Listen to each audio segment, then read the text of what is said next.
What's going on, everyone? This is Fighting Words with Kevin Shells. I'm Shells. Kev, 8 Count Sports. Yo, you good over there, man? Yeah, I'm good. There's a lot to digest today. There's a lot to talk about. Man. A lot to talk about. UFC 270. What an ending. UFC 270. A lot of surprises. Some things you never thought A lot of surprises with those title bouts. Some things you never thought you'd see, right? Yeah, man. Let's start it off. The heavyweight fight. Francis Ngannou versus Cyril Gane. The result by decision. His first decision win. Francis Ngannou. And he saved him. That surprised yo, bro. That surprised me. I never expected that. Cause I did say in the last one, if it goes to decision, it's definitely going to Gane. I couldn't see my mind. Scoffed at the notion that Ngannou. This man never. Look, I didn't think so. But could you blame me though? Out there. It was crazy. Before this, he never won by decision. It was always by knockout. Before this, he never initiated takedowns. And that's what saved the fight. Another surprise. Bro, another surprise. Yes. Fight. He was going. That's what made it go on 5 rounds. Yeah. Yes. That's what made it go 5 rounds. On some levels, it was similar to the Izzy fight. Remember when Izzy fought what's his name? Blakovic for the belt? Okay. He was winning those first 2 rounds, but the second Blakovic got him on the ground, he basically kept him down for the next 3 rounds and won the fight. Yo, that was crazy. Like I said, like when I did the prediction, I did say that I felt that Ngannou was gonna. I didn't even. You said it. I said it, but here's the thing, though. He went way beyond my expectations because I said attempt. I was more emphasizing attempt in ground game. I didn't even expect him to have that many takedowns. He had more takedowns in this fight than he had in his whole UFC career before this. Bro, I didn't expect that much takedowns. It was a part of the game. That was crazy. It was a part of the game plan. I mean, he used it to his advantage. You talk about the evolution of a fighter. Like, wow. Like, sometimes. Yes, we're seeing it. Sometimes with guys, they want to stay loyal to things. And you see that boxing, combat sports, you see it a lot. Even in the NBA, you want to stay loyal. Mm-hmm. But you get a chance to evolve. Like you move on and you master one thing and then you evolve. And you can see that. It was a great choice by him to do that. He's not just, winging punches, and he has an arsenal. You know what I'm saying? He left at the top of his game. I think potentially. Mm-hmm. Yeah, but I feel it's more than just him saying to me, I done mastered one skill set, let me master another one. I felt that, like when we spoke about that Stipe fight, that first Stipe fight, I felt then he realized that he had to add more. Right, exactly. Like, he had to. It wasn't just like, I mastered 1, 2, so let me collect.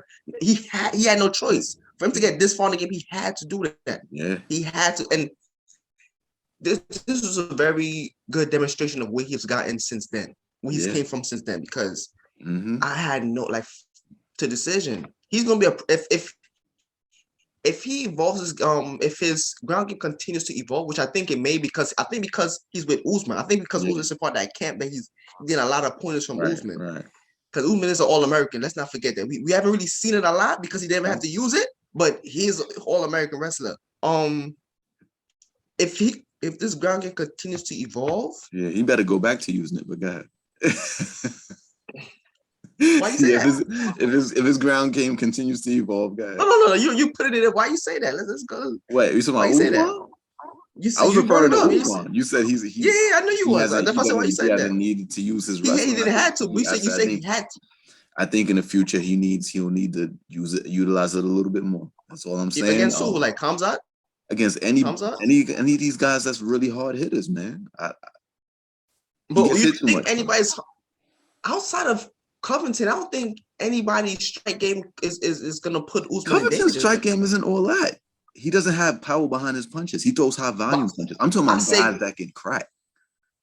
So who in that division is gonna give him Luque Vicente, your man Shemaev, if he's legitimate, we still trying to see how good he is. Guys that can really put. We've seen him hurt. See, we kind of drifting off topic, but we've seen him hurt before about guys that can crack. Covington hit him up a lot of times, but he's not a guy that can crack. So that's what I'm saying.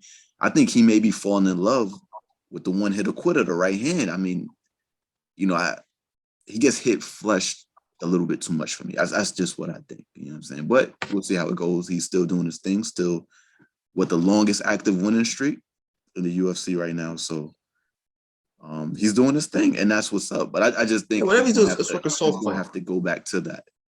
But anyway, back to what we were. Well, to bring it back, if what we're seeing in Ngannou is partly because of Usman's presence within his camp, definitely, then it's safe to say that Usman's ground game is safe. Like it's in the pocket. So I ain't saying it's not safe. I'm just saying it's not being utilized as much. I think because he doesn't have to be, but I think once he has to, I think it's gonna be right there. I think once he has to use it, it's gonna come out effortlessly. That's what I feel. But copy. You know what I'm saying? But back to Ngannou, like, yeah, if his ground game continues to evolve, he's gonna be a problem. He's gonna be a serious problem, bro. Not in the boxing. For John Jones, not in the boxing ring. Matter of fact, John Jones put his tweet out already. What did he say? He was saying that if this is the top of the Apex division, something to his lines, Daddy's home or something like that. But Ngannou seems to be getting better with every fight, though. Like, we see something new in him with every fight so far. First, we've seen a takedown defense from the Stipe 2. Now we're seeing him actually going forward and be more practical with his own takedowns. Think about that. From one fight. No, from one fight. My fault. I mean to cut you off. You know, from one fight, we first see him with the defenses, and now we see him on the offensive end. So imagine what he's going to do. If he keeps continuing in this trajectory, it's going to be a problem. Facts. It's going to be a problem. I mean, he would compromise our discussion the other day about Miocic being the greatest heavyweight of all time. No, that'd be out the window. But we did say that he's not leaps and bounds ahead of Ngannou. But it's on hold right now. I mean, right now I think it looks like Ngannou could handle anybody in the heavyweight division. The one exception would be the person we haven't seen fight at heavyweight, John Jones. You know, I think John Jones is so well-rounded and knows, like, his toolbox is so just like almost like infinite. Like he understands what to do, when to do it, no matter what, whether it's he needs to pick up the striking, whether or not he needs to wrestle, whether or not whatever he needs, submission, whatever it is, he's just that dude. So I mean, that would be the fight that's interesting to see. I think Gane, if you watch this fight, I think Gane, I mean, there's no secret that the fight, that Gane's advantages was really him being mobile and be able to play keep away and things like that. Yeah. But I think he's exposed some things. He won the first 2 rounds. Easy, I think, to be honest with you. I texted you and I was like, this fight is over. Yeah. I wasn't expecting the body. That's where he got his first takedown. Power slam. Like, whoa. Just as you said, that's the only threat I think there is to Ngannou outside of him leaving, is John Jones. If he can still perform at heavyweight. But right now it's all about Ngannou, man. You taking us to that part of the conversation. What do you think is next for him? Because remember, this fight had a lot of implications. Had a lot of exactly. Yeah. The fact that he was off his he hasn't re-signed with the UFC as of yet. Yeah. Show me the money. Show me the money. The fact that John Jones is still out there waiting. Yeah. The fact that he still wants that boxing clause in his contract, this gives him way more leverage. Because now he's not just the champ, he's the defending champ. Bro, there's so much implication with this fight. What do you think is next for him? Do you think a boxing? I mean, if you heard what he said, he made a lot of sense when he said it too. He said, he's not getting any younger and his time is now. It seems like what he wants is to be able to box and still. That's all he wants. In the UFC, it seems to be an issue with that. I don't think Dana White is. I don't think But first of all, he did say that in his interview, his ESPN interview, when he said that he wants the UFC to be a part of it because the UFC can make things big. So he's not. Right. It's not that he wants the UFC out of his pockets. He just wants the UFC to allow him to box. No, I'm gonna say, well, the UFC doesn't want it to be a trend where their fighters want to go into the boxing ring. Because I think it's unfair that if all their fighters lose when they get into the boxing side, it's gonna make the UFC brand look kind of. It's gonna make it look I think it's gonna water down his prestige, I guess. maybe If every time a fighter goes in and loses, which is the reason why I think he never which is the reason I think Dana White never agreed for Masvidal or any of the others to fight Jake Paul. How are they looking at his active fights getting knocked out by a Disney kid, a Disney child actor, a YouTuber? You know what it is too? I think in Ngannou's case, it holds up. You're gonna have a lot of interim titles because it takes the preparation for a boxing fight. I mean, like if you watch the trends of UFC fighters, it's generally like a three-month cycle. Like a guy, they back in the ring in 3 months. If you incorporate, if one of your champions starts to box, that pushes that back. You know, so it's like it would, for guys that watch wrestling, it would almost be like a Brock Lesnar thing. Like they would bring almost seemingly like seasonal Brock Lesnar or The Rock would just show up and start to work the schedule while they're out doing other things. So I don't think he really wants that as well. Like it would put a hole on the division. It would, so maybe I think that might be a part of it as well too. But it's hard to say. I mean, he's 35 now. I mean, if he picks up boxing, talking about fighting Tyson Fury and all of that, boy, he might not come back until maybe another 2 years or something like that. You know, it's I don't know about that. As far as him coming back, I think if he takes up boxing, but here's the thing, though, Kev. He already said. Well, then they're gonna have to really show him the money because he already said he's not fighting on that contract that he has right now, anyways. Good. So the division is already, but I'm saying the division is already in danger of being held up right now. True. So there's so much things like him winning this fight puts the UFC in a position where I don't think they ever have been in before. No, exactly. You know, this is unprecedented. This is something very new. It is. So I'm very interested to see what's his next move going to be, in or outside of the octagon.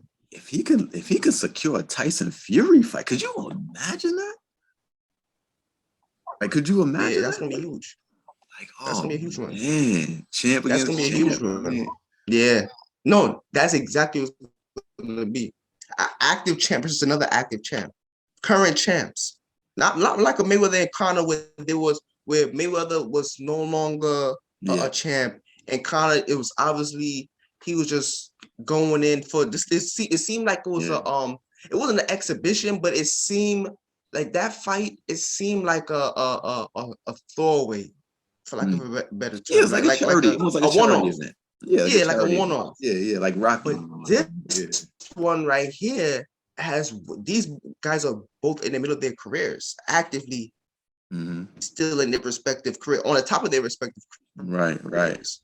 Of their only thing is though, bro, this is gonna be a clash of the Titans if it happens. It would be as far as the promotion.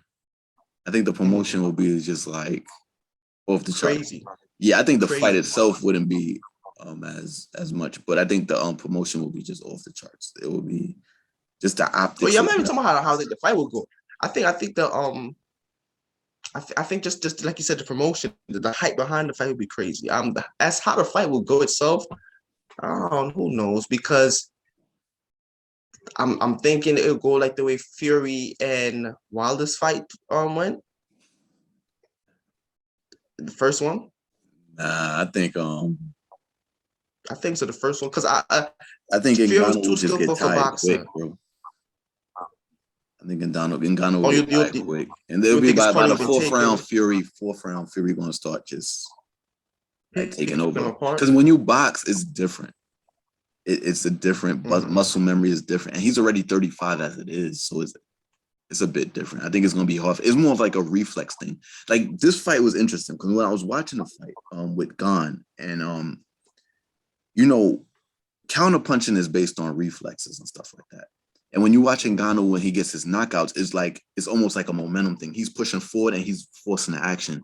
In boxing, your reflexes and your counters have to be real good. Like if it's not, guys will be able to basically initiate the action and then step away without any kind of harm because you don't have the reflex to counter. Like I noticed that with Gane, Francis couldn't really time him and counter him effectively. And when you look at his knockouts, he hasn't knocked anybody out in that way. It might be an exchange, but not like a counter. Like if somebody's being aggressive in that 1 second with his reflexes, they aren't that sharp. Like they aren't that sharp. And in boxing, you need that. You need to be able to counter, bro. Like Tyson Fury is going to be able to do like what he wants in that fight.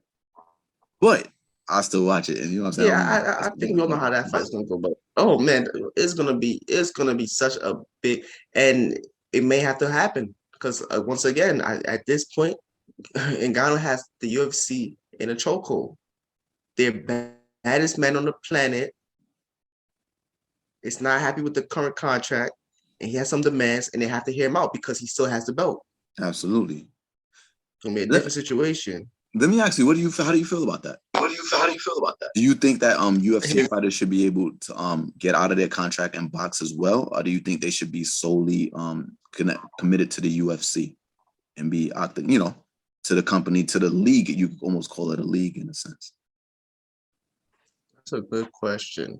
I never understood why. Well, you know what it is?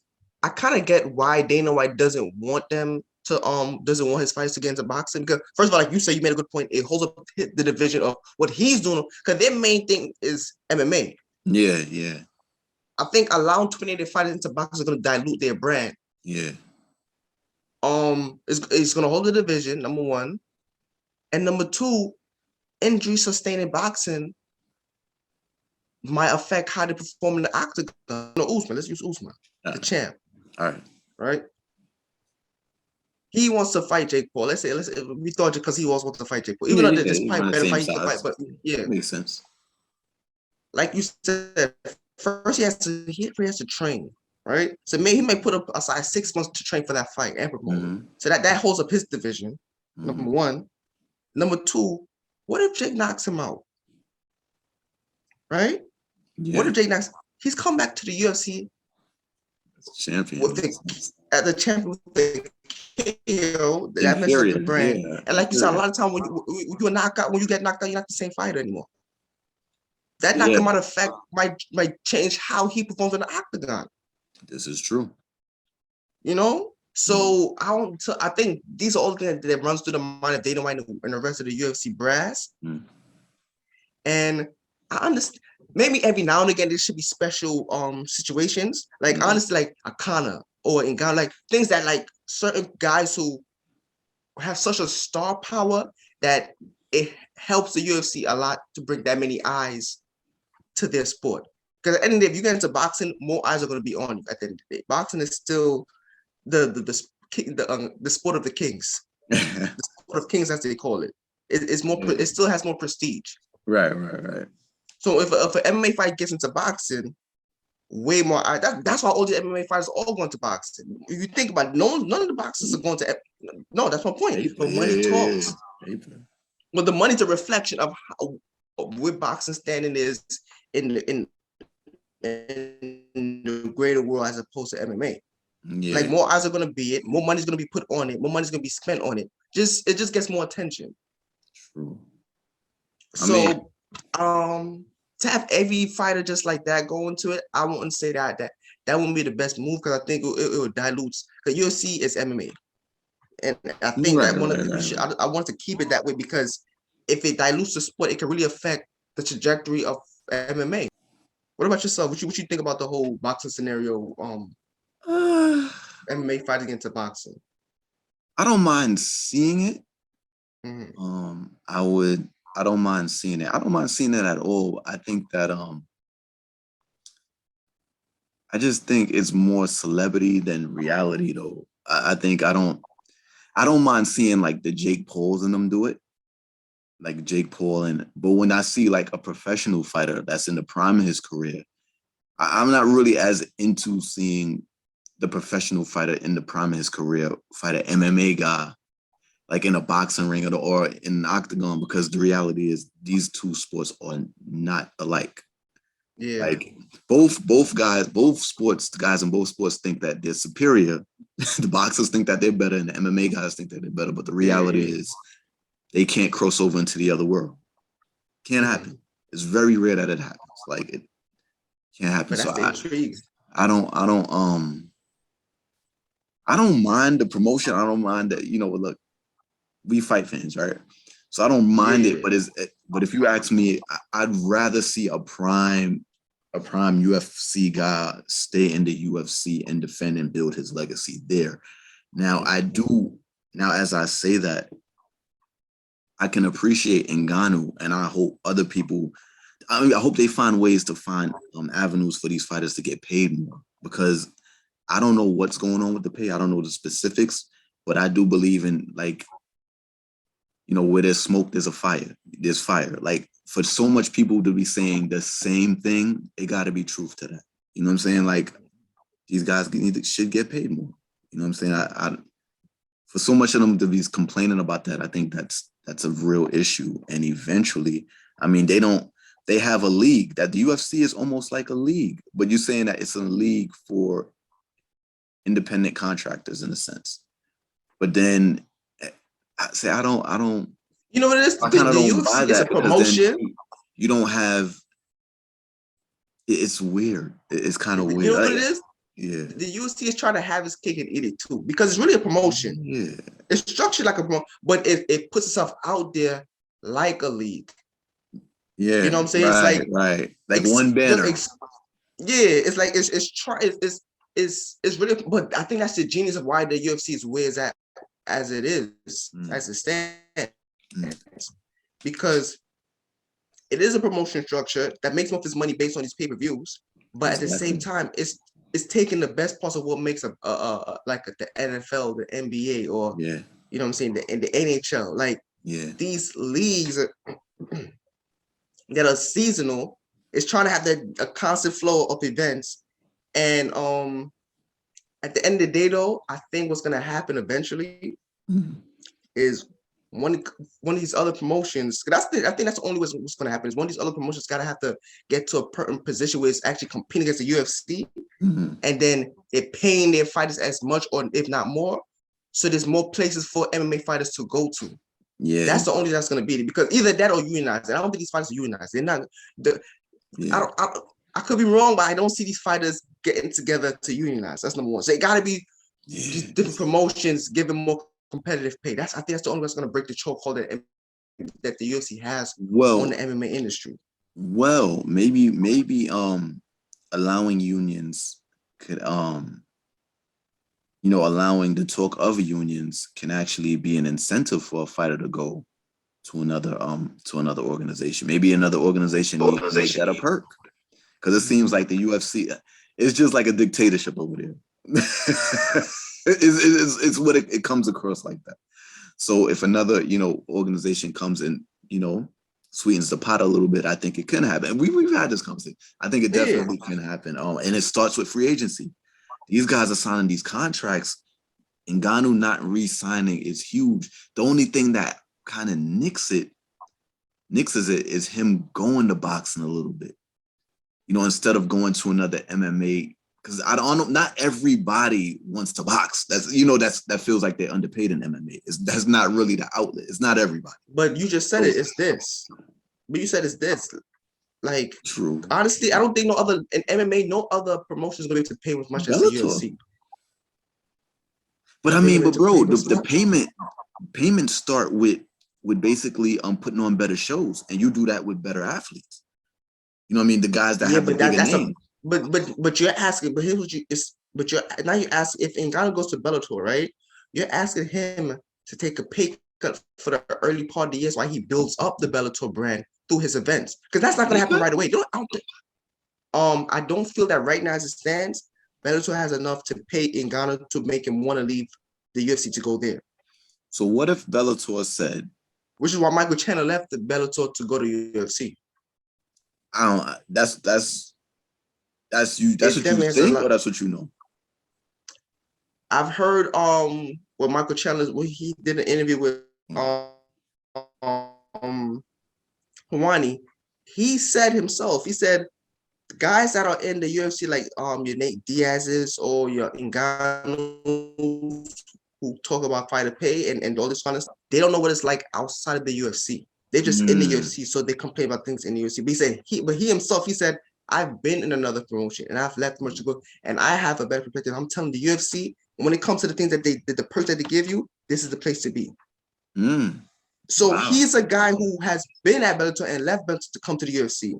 And he's talking about how much, and he's saying, he's not saying that to disrespect the other promotions, but he's saying that the UFC, this is the premier promotion for a reason. Wow. So there gotta be a reason why these fighters are not leaving the UFC to go elsewhere. Wow, I didn't know. But yeah, so it's like his interview with Hawani. Okay. The last interview with Hawani. So it's but wasn't it? He seemed like a company dude. With these guys, it's something in the Chandler. Yes, Michael Chandler. He's like such a company. No, he definitely is. Dude, No, he definitely is. He said during the interview. He said during the interview when he was speaking to Dana, he said, "Yo, Dana White's I'll just like even though and this is true to this, but this is what he said. He said even though you never paid me before, indirectly you have always been signing my checks because you built this industry to where it's at right now, where eyes are on Bellator to the point where I could get paid." Yeah. But there's truth to that. And you say he's a company man, but this I understand, yeah, I hate what you're saying, but here's the thing though. When you're a company man, there's a reason why you're a company man. No wonder he got a #1 contender shot so fast. No wonder they was going at him, bro. I never knew. Like now I'm hearing this and everything is clicking, like click, click. I'm like, dang. No, but he did. Let's be fair. When he left Bellator, he was the top guy. He was on top of his game. It's not like he was some he wasn't. No. Chandler's real. Chandler's legit. I'm saying nobody's. He was like yeah, I'm just being fair. Like he was there. So he and when he came out, they gave it to him right away. First of all, he did what he did to Dan Hooker. That's #1. And then what happened was Poirier didn't take the championship fight, and he went to Canada. And Chandler was always they rewarded him because he was even a backup for it was fighting he was a backup for, I can't remember. He was a backup for one of the bouts where he trained and prepared himself just in case one of the guys fell out. He was going to replace him. Gaethje and Khabib.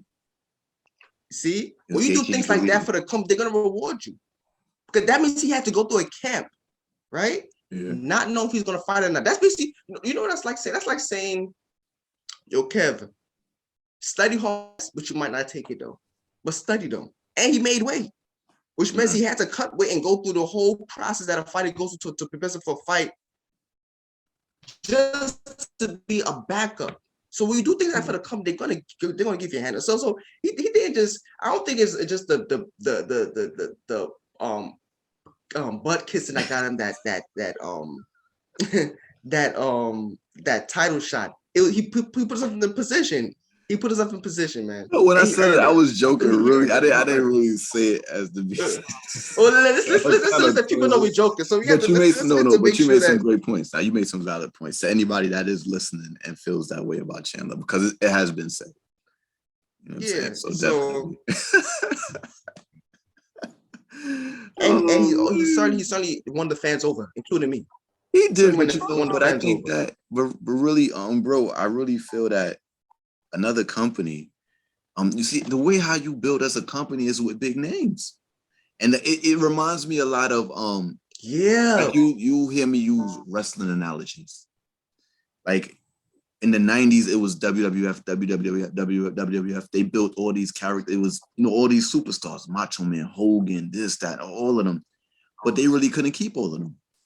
So when the WCW came and they were able to kind of pull guys away, guys that still had big names, that's how WCW started to really rise and build. Yeah, And but you need WCW was stars. never at the level of WWF.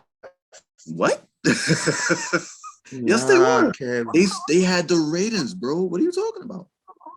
For like a year Let and me a see. half with Goldberg and all of that. Come It was a on, though, part in there man. when that When happened. we the copy Stone Cold Steve Austin. Yo, listen, bro. WCW it was tough, but it was never like Vince McMahon is still synonymous with wrestling. Like he is the guy. He's the face of professional wrestling to this day. To WWE, what this it's day called because now, he that won. is still Bro, mm, it was neck and neck for a little while. And to say, because Vince McMahon made wrestling mainstream, I'm telling you, a company came from, I don't want to say from nowhere, from completely like Bellator. Like when I look at them, it's like almost like looking yeah, at them. it's a And lot to of come to the similarities. point where they were neck and neck stealing stars, like they had the ratings for like 2.5 years. Like literally. They had Hulk, the biggest name in wrestling is Hulk Hogan. They Yeah. had Hulk Hogan. They turned him to a bag. Like people were eating it up, bro. Like WWF was actually in trouble, bro. Like, like if you between 97, 96, 97, WWF was losing money. It was bad. The only thing that saved WWF is that they had better writers. They had a better plan. And that's something that may save like Dana White, because you can see they're more innovative and things like that. But this can happen. Like if you give incentives to fighters, they're gonna move. And this right here is entertainment. This is entertainment, bro. Like at the end of the day, people if they got Ngannou right now, let me say this to you right now. If for a one-off, a one night only, let's say they signed Ngannou for a one fight deal, one fight, and gave him over $1 million or whatever he wanted, they can pull a Fedor and say Ngannou versus Fedor. You know how popular Fedor is? Yeah. You may not, I mean, you know how, like, he at one Yeah, point, Fedor I never mean what you're came saying. over to UFC. It was almost like a Kimbo Slice situation. Only difference is Fedor in the MMA world was more respected. Like, and they can do that. Like Fedor, anything he touched, he knocks out. That would be huge. You know how much people would buy that fight? UFC can have their event. Like, you know how much people, like, entertainment wise, you know how you can build that? You could pull another. What about a Brock Lesnar? Brock Lesnar been going in and out. What if they pull Brock Lesnar? Brock Lesnar against Bellator. Brock Lesnar against Ngannou. You know how much eyes that will pull? Next thing you know, you're looking at the undercard. You like, yo, who's this dude? There's a dude on the undercard that beat Chandler and took the belt off him. No, matter of fact, he was Chandler was trying to be champ. They have guys that can fight, bro. They got the MVP dude. They got dudes that could bang over there. Like, all they need is eyes. They don't have eyes yet. Somebody, a big star, bro, like in an Ngannou, that can pull eyes to their promotion. Like, I'm trying to tell you, it's not going to happen overnight, bro.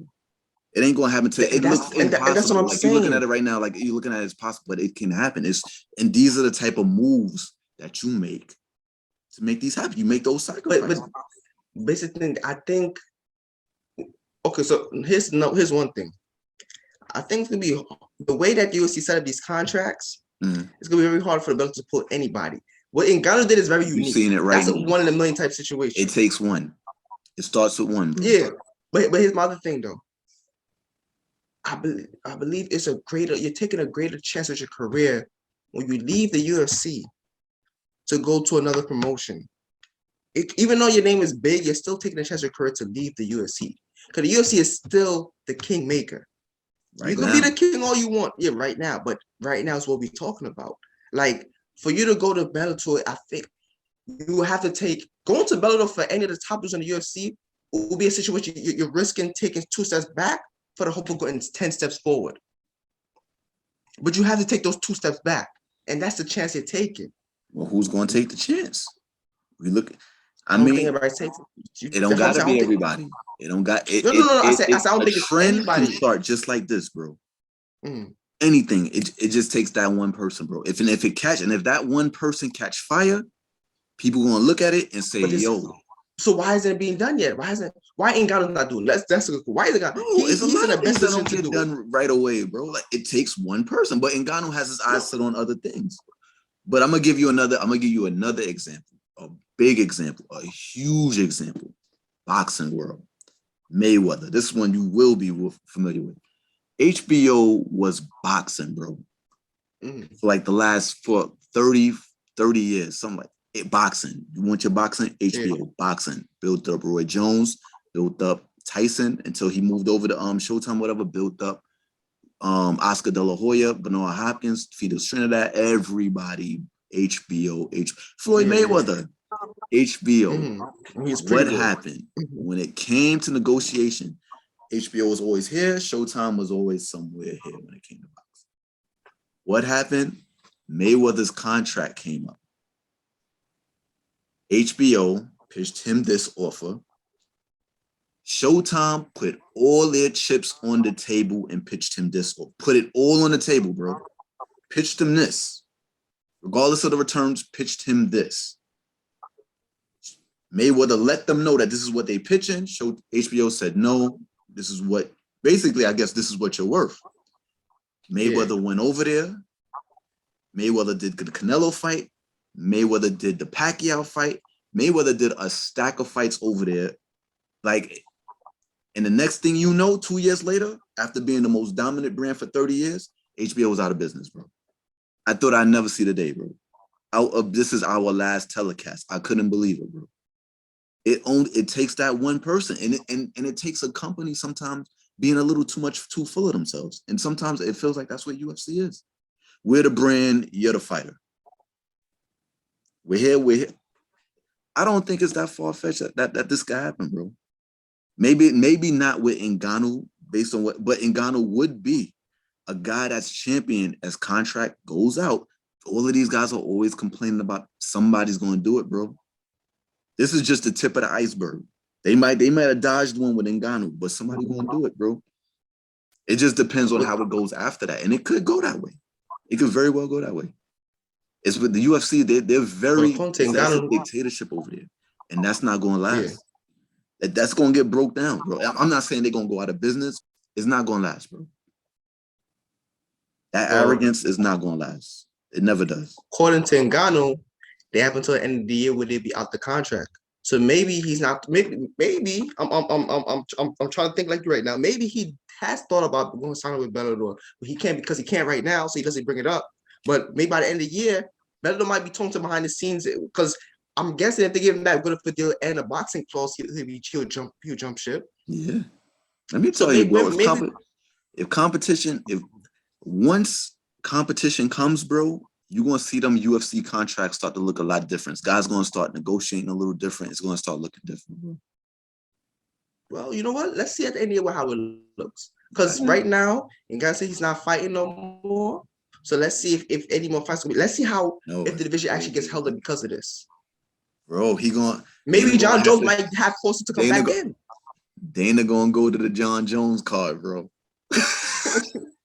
He might. That's his ace in the hole, bro. He might have to pay John Jones John Jones already been talking for money public, so he's gonna want that money. But you know what though? I think they'll be able to negotiate something. But you know what I think? Maybe I'm gonna say John Jones is asking for like this, but I think Dana held him out for so long, bro. I think that number's probably dropped already. I think so. No. Bro, the world's been going on without him. Listen, that's. I think you know what it was. Don't get me wrong. I think he'll get more than what he's been getting, but it ain't gonna be like the large amount, bro. He was doing good without him.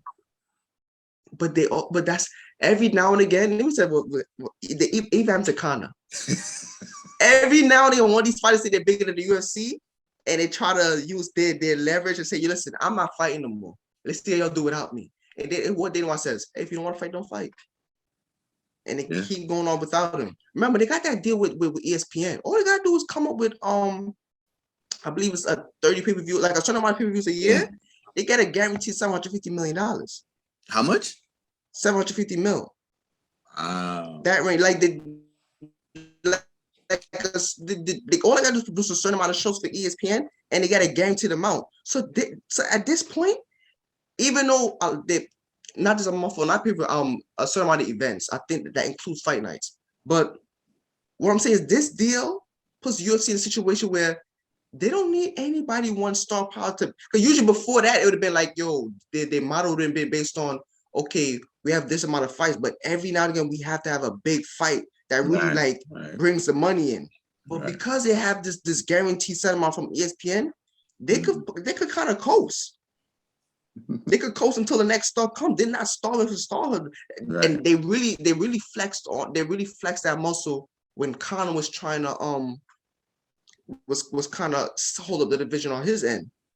When he was saying he wasn't fighting no more until he got a certain deal. Yeah. Remember the time he said he's not fighting until they better let him fight on a certain date, otherwise he's not fighting. What happened? He fought on the day that they said he had to fight on. Like, yeah, but I'm gonna be real with you. Unlike John Jones, I mean, I wouldn't be surprised if the UFC slid him a little something, and you know what I'm saying, and it wasn't a part of the contract. Just slid him something, money, slid him something, kind of some extra bread. You don't think so? But was it money? From what I read, it wasn't really about money. It was something else that was really the issue as to why he wasn't fighting. It was something about the date. I remember. It was about the date. Yeah, it wasn't that serious though. I don't remember it being a serious. What was it about? January 19th or something like that. Why does that? He was being a drama.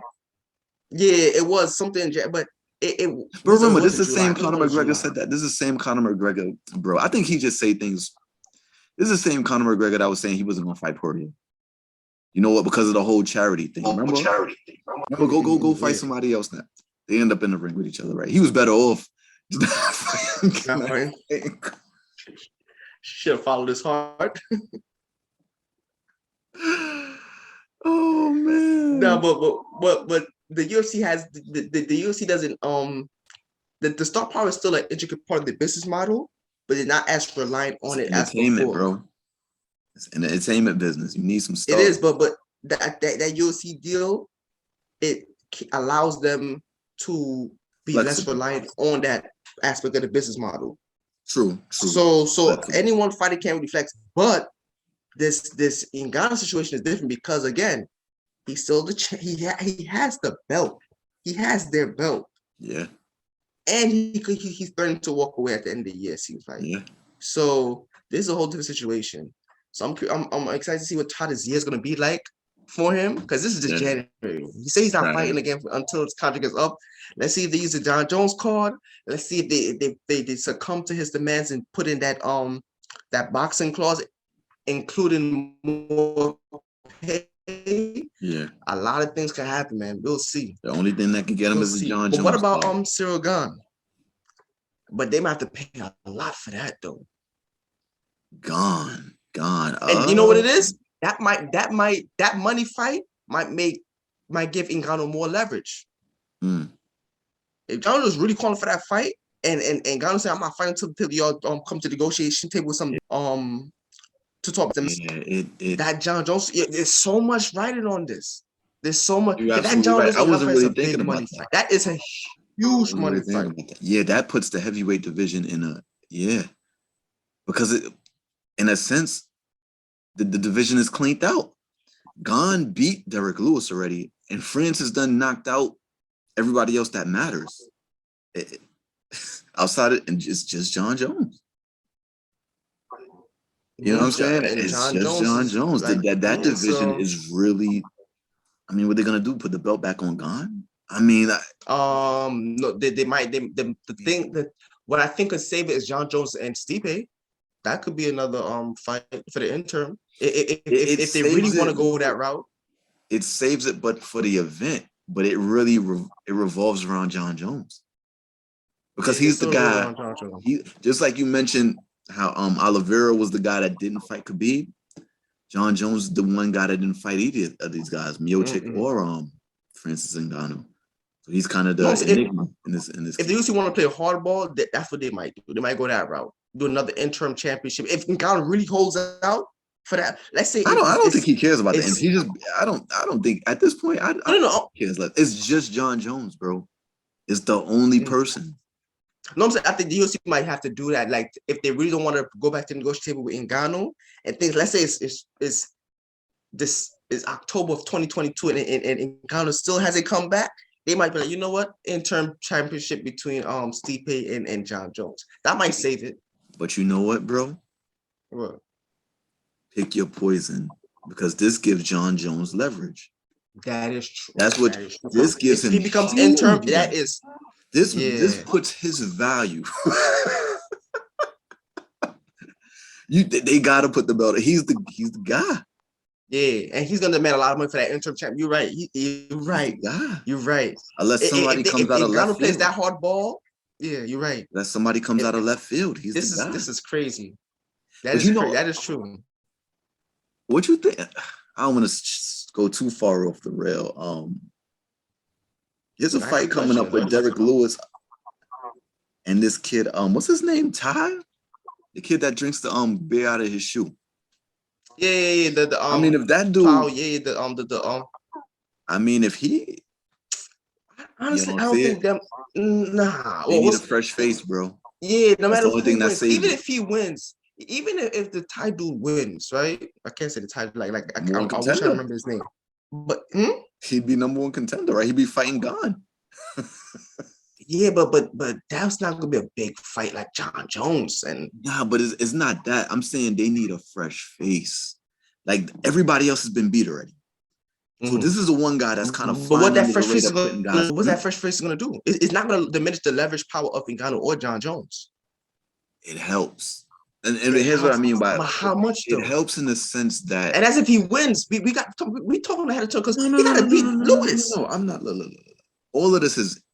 I'm just throwing a name out there. I'm not saying all of this is gonna happen. Nah, I like this. I love it. I'm just saying. I'm thinking of who was a fresh face and that has the division buzzing. This kid has the division buzzing. Yeah, I would say that much. I'm not saying. Nah, I'm not saying. I'm just saying. I don't think he's gonna need a fresh face. It's the only thing that can help the situation. Is a fresh face. A guy that's, bro. Hear me when I say this to you, bro. As much as we like legitimacy and all of that great stuff, the entertainment factor. If there's a dude knocking heads off and nobody ain't beat him yet, you're gonna be like, yo, I want to see him fight Ngannou. Like that's gonna happen. People are gonna say, oh, I want to fight. Ngannou ain't beat him. Like, so let's say he ran through. Let's say they couldn't negotiate with John Jones. Ngannou left, and this dude somehow knocks out Derek Lewis and Gane. And then Stipe. He hasn't beaten anybody any other way. I'm not saying, bro. I'm not saying it's gonna happen, bro. I'm not talking about, bro. I'm not talking about the percentages. I'm not talking about none of that. No, I'm gonna give it. I'm saying that's the type of miracle the UFC would need. No, you said the right word. You said if he pulls that off, then we all gotta look at him like as a different kind of fighter. We're like, yo, this guy is different. Yeah. If he does it to Gane, Stipe, and Lewis, like, okay, this guy different. Yeah, that's when it's like, okay. Yeah, but that's like the type of miracle, but bro. That's what I'm saying. That's like hitting the Mega Millions, the Powerball, and Cash for Life all in one day, bro. Bro, that is a lotto ticket. And here's the thing, though: if he clears out the division, it still give John Jones leverage power because people are still gonna want to see John Jones in that division, no matter what. Whoever cleans out the division, they're gonna want to see him fight John Jones. We all want to see John Jones. John Jones left his belt at light heavyweight. We've been seeing training for all these months, putting on weight, a whole different physique. We all want to see how he's going to act, how he's going to perform with this different physique. We all want to see it. So John Jones leverage. You don't think so? Yes, but I don't, bro. Even if the fact that they've been able, the fact that they've been able to go this long without that, you got to remember they got other divisions that's lit, like. They've been able to do that. Like I don't. If you're like a hardcore fan, like you like this, you want to see what John Jones looked like. But I think that the UFC has kind of established that this situation changes things. But if a fresh face did, I don't know. I don't know what to think anymore, bro. The UFC has done such a good job at this. No, they always find a way really, around. Just kind of diminishing these fighters in a way when they feel like it. I don't know. Like, No, you're right. They always find a way around these situations. Yeah, John Jones hasn't. I just feel this 2 years and nobody's really even. It's not even a demand right now. They talking about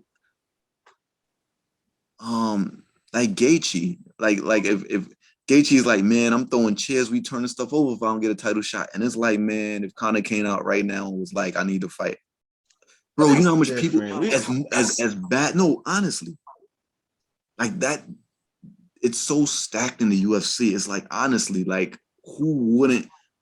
After the Conor fight, you be hyped for the Conor fight, and then after the Conor fight, you be like, yeah, they shouldn't have did that to Justin, though. You know what I'm saying? They should fight. You'd be over it. And that's what the UFC is, bro. The entertainment is so good that they give you something else, the fans something else, and you they kind of it weans them off of what they originally wanted. Yeah, you get over it. I mean, they're that deep.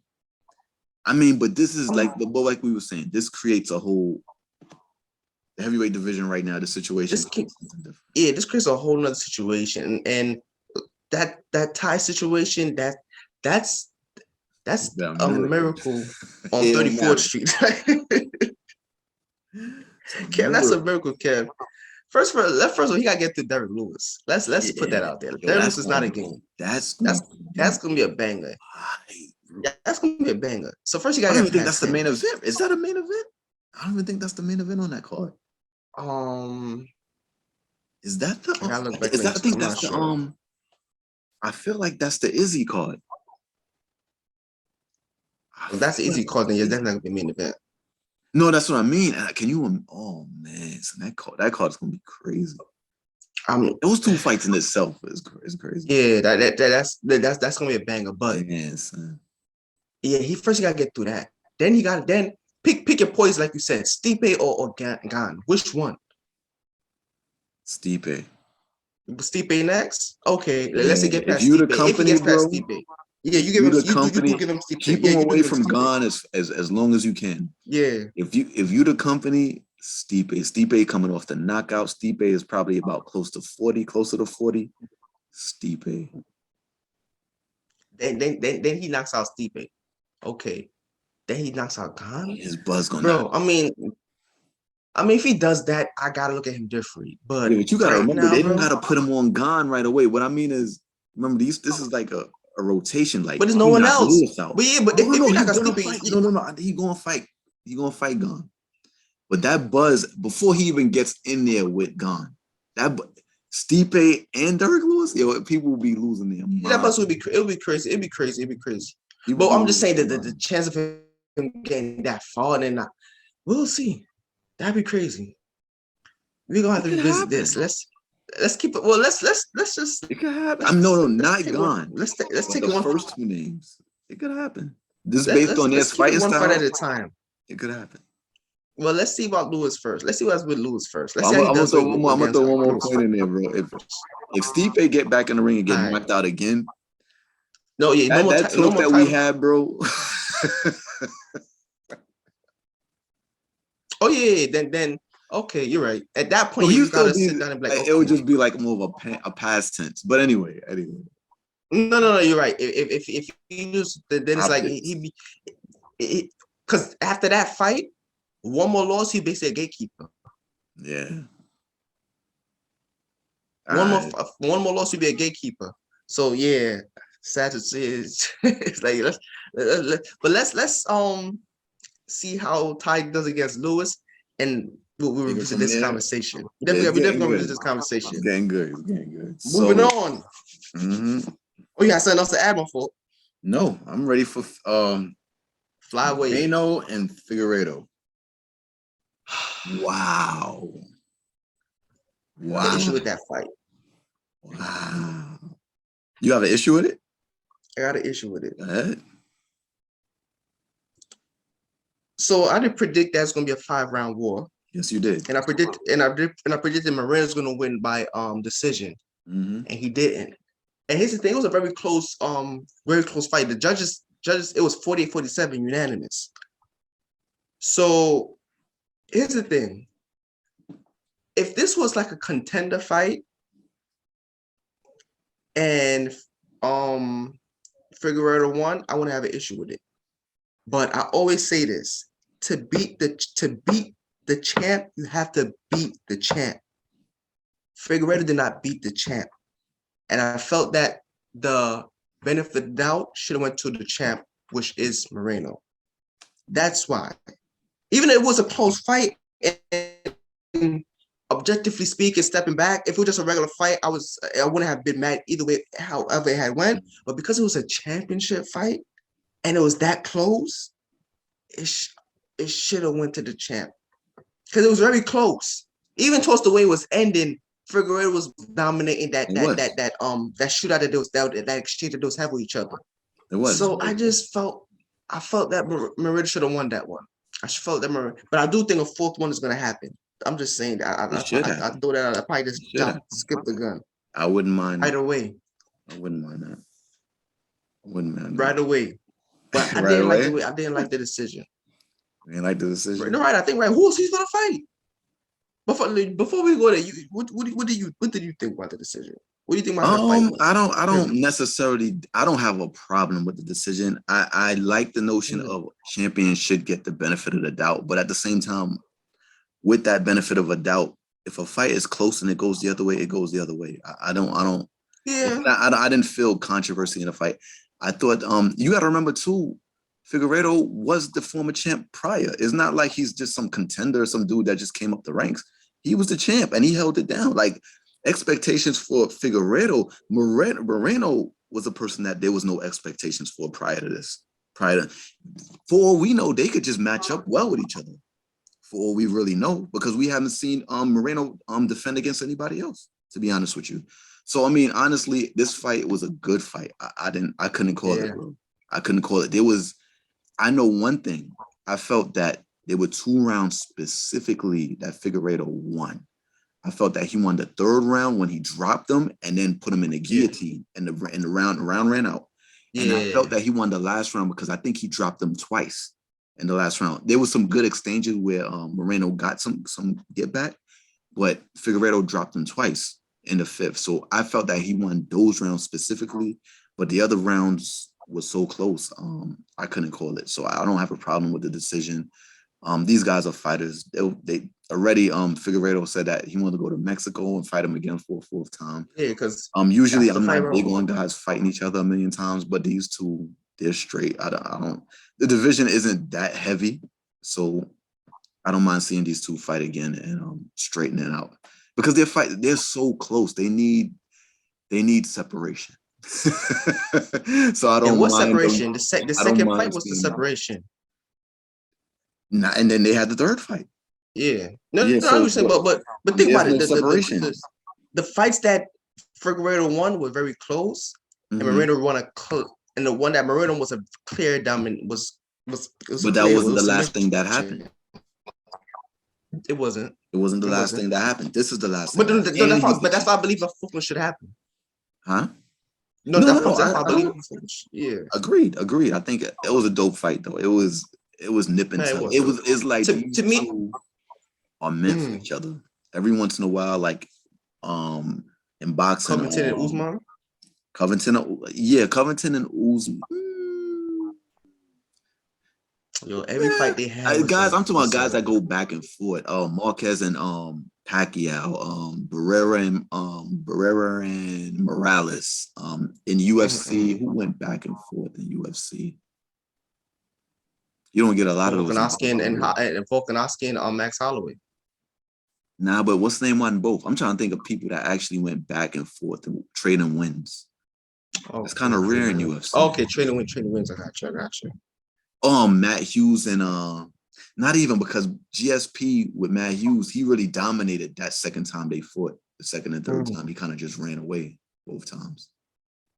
It's rare in the UFC you see that guys that actually exchange wins and coming into the 3rd fight, it's the rubber match. It's like, what I'm saying, neck and neck. Even John Jones in DC, it was win and win. Yeah. No matter the anticipation, somebody's always clearly winning, getting to. But I want to have used John Jones in DC because Jones was clearly dominated. It wasn't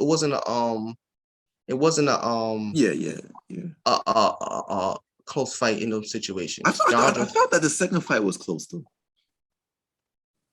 Wasn't the second fight was really competitive until the kick? I was just gonna say it was he caught the high kick. Yeah, but that I guess didn't go the distance. To me, when I say the close, I mean it went the distance. That's what I meant. Like it went the distance to the point where you don't even know who won. That's what I mean when I say like, yo, this was different. Like you don't see that as much. All in all, man, this was a very entertaining card. It was a good way to begin the year because it's the first pay-per-view of the year for the UFC. It's a goodie. It was a good way to start things out, you know. A lot of drama. Not just a very interesting way. A lot of drama behind the scenes and in front of the scenes. You know, we didn't hear the coach Fernando Lopez say anything this time. I was really watching. You know, after the fight, whenever congratulations. What he said? Oh no, what you gonna say? No, I want to hear this because I didn't catch that part. Because they always go to replays and stuff. I couldn't see if go ahead. What you about to say? I was gonna say I want to see, you know, after the fight with the fights congratulate each other and the camps go to each other and give handshakes. Gane and Ngannou did congratulate one another. Yeah. And Gane did interact with Ngannou's camp. And I want to see if Ngannou was going to go and, you know, or shake hands with Lopez, or was Lopez gonna go to Ngannou. They had no interaction with each other. No. Son. Before the that was interesting to me. Before the fifth round, what's his name? Francis? What's his name? What's the other guy named Frank? Oh, Fernand Lopez. Fernand?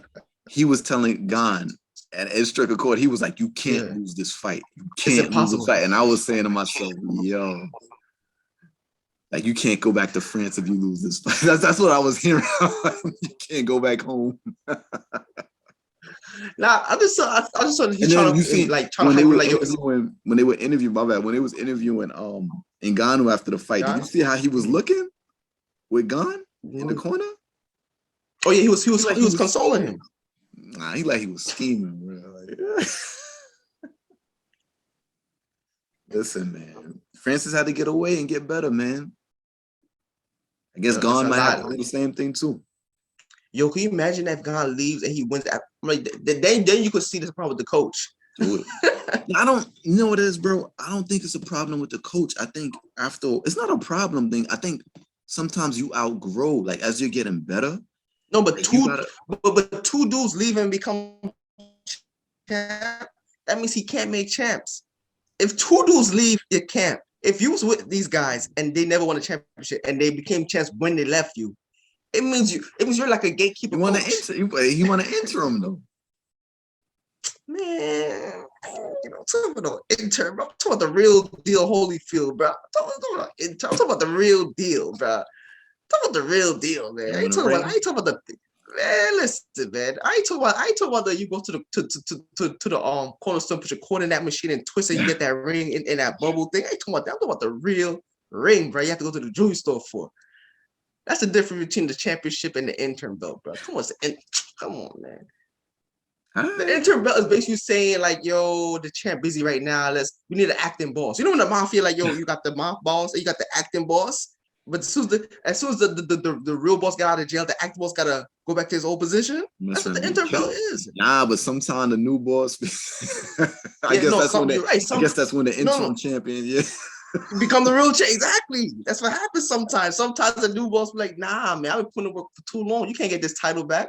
But it don't always work out that way. Yeah. So, man, great card. Yeah. You know, great event.